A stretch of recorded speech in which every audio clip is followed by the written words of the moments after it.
अभी हमारे साथ विशेष बातचीत के लिए कुलदीप सिंह पठानिया जी हैं। हाल ही में प्रदेश सरकार की तरफ से इन्हें केसीसी बैंक का चेयरमैन नियुक्त किया गया है। विशेष बातचीत करेंगे, जानेंगे किस तरह से नियुक्ति इस बड़ी जिम्मेवारी का निर्वहन करेंगे। सर, पहले तो बधाई इस नियुक्ति के लिए आपको। थैंक यू, आपका भी। सर, टिकट आवंटन से ही बात शुरू करेंगे। टिकट आवंटन के अंतिम क्षणों तक बने रहे थे हमीरपुर विधानसभा क्षेत्र के लिए जो पार्टी टिकट था, और टिकट नहीं मिल पाया, पार्टी भी चुनाव नहीं जीत पाई, लेकिन आपको बड़ा पद मिला है। मैं माननीय मुख्यमंत्री सुखबीर सिंह जी का बहुत धन्यवादी हूँ कि लंबे संघर्ष से मैं कांग्रेस पार्टी के साथ लंबे समय से जुड़ा हूँ। कई बार अप्स एंड डाउन आए, लेकिन मैंने कांग्रेस पार्टी से मुंह नहीं मोड़ा, अपना प्रयास जारी रखा है। जहाँ कांगड़ा कोऑपरेटिव बैंक की बात है, मैं इसमें तीसरी बार आया हूँ। एक बार मैं 1994-95 में आया था, 5 साल, फिर अभी मैं 12 से 17 तक रहा। अब मैं चेयरमैन बना हूँ, पीछे मैं वाइस चेयरमैन था। तो मेरे कैरियर को देखते हुए और पार्टी के प्रति मेरी जो निष्ठा है उसको माननीय मुख्यमंत्री ने परखा है, जाना है, और उन्होंने मुझे बहुत बड़ी जिम्मेदारी दी है। और मैं हर संभव प्रयास करूँगा कि मेरा ये कांगड़ा कोऑपरेटिव बैंक अपनी पुराने वक्त को और ऊंचाइयों को छुए, ये मेरा प्रयास रहेगा। और कर्मचारियों के साथ मिलके मैं इस बैंक की जो शाखा को कोई बात चली है, मुझे अंदर का नहीं बात कुछ पता, लेकिन बाहर जो चर्चा है वैसे ही बैंक नहीं है। लगभग 17,000 करोड़ का बैंक है जो उसकी बर्थ है।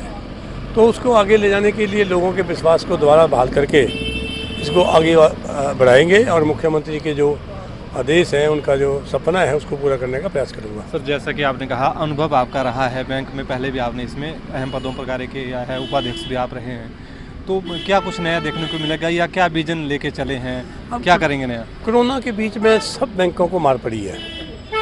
एनपीए हमारा नहीं हुआ, पूरे बैंकों का हुआ है, राष्ट्रीय स्तर पे हुआ है। अब उसको उभारने के लिए, उसके लिए उभर रहे हैं सारे बैंक ही। राष्ट्रीय स्तर के बैंक तो मर्ज कर दिए गए हैं, लेकिन ये जो बैंक है वो अपने बल पे, और जब डीमोनेटाइजेशन हुआ है तो हम उस वक्त थे, तो हमने कांगड़ा कोऑपरेटिव बैंक ने अपने एरिया में जहाँ सबसे ज़्यादा सर्विस दी है और लोगों को पैसे की कमी नहीं आने दी थी। तो उसकी वजह से जो ये प्रॉब्लम खड़ी हुई है, अब आस्ते आस्ते उसमें सुधार हो रहा है।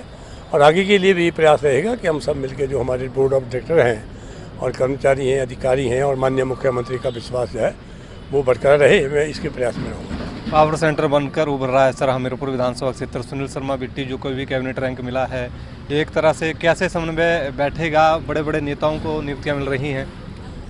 ये तो मैं सारा का सारा श्रेय हमीरपुर की जनता को देता हूँ, बच्चों से लेकर बुजुर्गों को देता हूँ। इस हमीरपुर की जनता ने 20-25 साल एक मुख्यमंत्री के रूप में धूमल जी को मौका दिया है। वो 2 बार मुख्यमंत्री रहे, 2 बार विपक्ष के नेता रहे, बेटा उनका मंत्री स्तर पे दिल्ली में रहा है। अब वहाँ जैसा उनको होना चाहिए था, मैं समझता हूँ वैसा शायद ना हुआ। हमीरपुर में जो विकास नज़र आता है उसमें सबसे बड़ा योगदान कांग्रेस पार्टी का है, और खासकर वीरभद्र सिंह जी का है।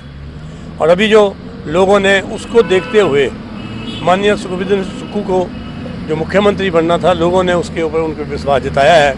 और मैं समझता हूँ कि शुरुआती दौर में ही वो हमीरपुर को कहाँ ले जाएंगे, इसकी थोड़ी सी उन्होंने झलक दी है। और मैं समझता हूँ कि हमारी नॉमिनेशन की नहीं, जो ग्राउंड पे जो वर्क है, जैसे हमारा मेडिकल कॉलेज है, उसके लिए फाइनेंस करना, तो मैं समझता हूँ कि हम कोशिश करेंगे कि हमीरपुर की जनता को दोबारा कोई ऐसा बेटर एक्सपेंस नहीं हो जैसे पीछे हुआ है। हम कोशिश करेंगे कि हमीरपुर की जनता को लगे कि हमने कांग्रेस को वोट दिया है और हमारा मुख्यमंत्री बना है, ये हमें फ़ख्र की बात है। 2 बातें। एक बात सर, हमीरपुर में यह कही जाती थी कि हमीरपुर की अनदेखी की गई है पिछले 5 सालों में, कांग्रेस की तरफ से चुनावों में अक्सर इस तरह के बयान आते थे। और दूसरी बात कि अब विपक्ष ये कह रहा है कि जो कांग्रेस की तरफ से यह कहा जाता कि कर्जे में डुबाया गया है प्रदेश को, प्रदेश की आर्थिक स्थिति सही नहीं है, 6 से 20 नियुक्त कर दिए गए हैं, अब आर्थिक संकट नज़र नहीं आ रहा है कांग्रेस को, और धड़ाधड़ नियुक्तियाँ की जा रही हैं। इस पर क्या कहेंगे सर? अब एक सरकार को चलाने के लिए एक तो व्यवस्था चाहिए, व्यवस्था परिवर्तन के लिए हम आए हैं। जिस तरह उन्होंने 65,000 करोड़ रुपया कर्ज लेके और 5,000 करोड़ मार्च महीने तक 1,000 करोड़ रुपया जो आपके माध्यम से हमने देखने को मिला, अब तो वहाँ भी लग गया सरकार के पास तो पता। तो जो 17,000 करोड़ कर्जा लेके और 3 महीनों में चुनावों की घोषणा से पहले पहले 6 महीनों में 900 इंस्टीट्यूशन खोल रही है, वो कहाँ तक की ईमानदारी और सच्चाई है। इस तरह के जो उन्होंने काम किए, पूरे 4.5 साल तक कोई इंस्टीट्यूशन नहीं खोला और 6 महीने में 900 खोल दिए। तो इसका जो फैसला लिया मुख्यमंत्री ने दर्शाता है कि कांग्रेस पार्टी जो है वो लोगों के लिए सजग है और आर्थिक नीति के लिए भी सजग है, और वो उसको हम पूरा करेंगे। पहली कैबिनेट मीटिंग 13 को कल होने जा रही है।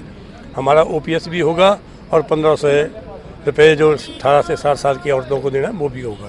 धन्यवाद सर। तो ये थे कुलदीप सिंह पठानिया, जिनका स्पष्ट कहना है कि प्रदेश सरकार अपने तमाम वादों को पूरा करेगी और पहली कैबिनेट में ही OPS कर्मचारियों को दी जाएगी। इन्होंने कहा कि मुख्यमंत्री सुखविंदर सिंह सुक्खू और कांग्रेस हाईकमान की उम्मीदों पर यह खरा उतरने का भरसक प्रयास करेंगे। ETV भारत के लिए हमीरपुर से कमलेश भारद्वाज।